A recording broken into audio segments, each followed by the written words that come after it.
I'm gonna take you back to 2018. Back then, life was good. Business, things were going really well. I was really living my purpose. I was changing lives, making a difference, really walking out what I felt God had called me to do.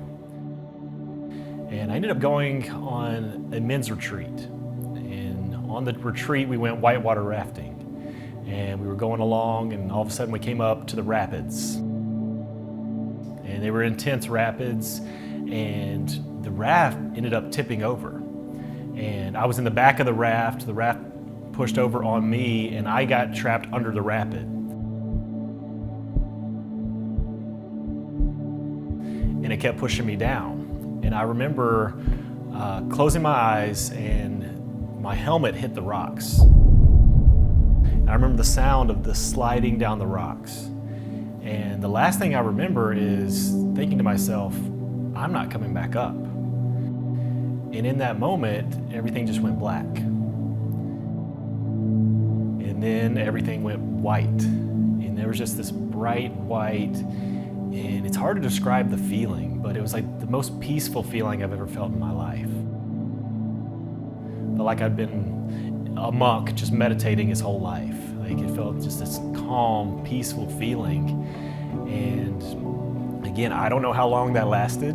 It was probably seconds, but it felt like an eternity. But then in that moment, I heard this voice that said, "Wake up."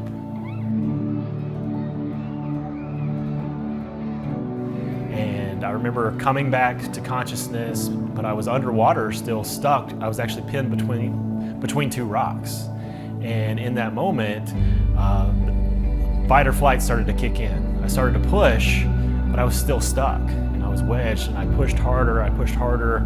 Finally, more adrenaline kicked in, and I pushed hard enough. I actually broke the buckle on my life jacket and actually floated to the surface. I remember gasping for air, kept floating down the river, ended up on the side of the river.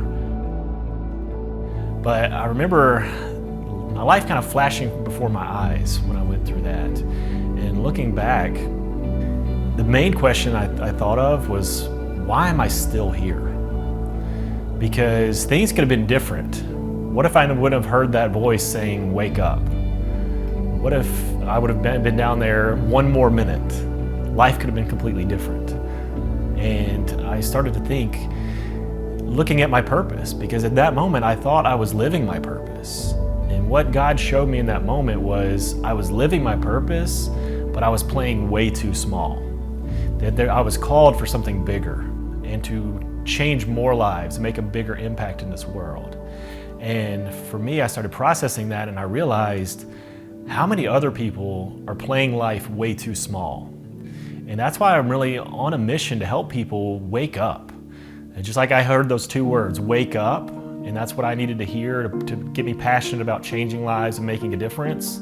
I want to be that wake-up call for people and help them wake up and own their own power, because there's a power inside of each of us, and the world needs to see you step into your power, into your full greatness, so you can walk out the call that God has for your life.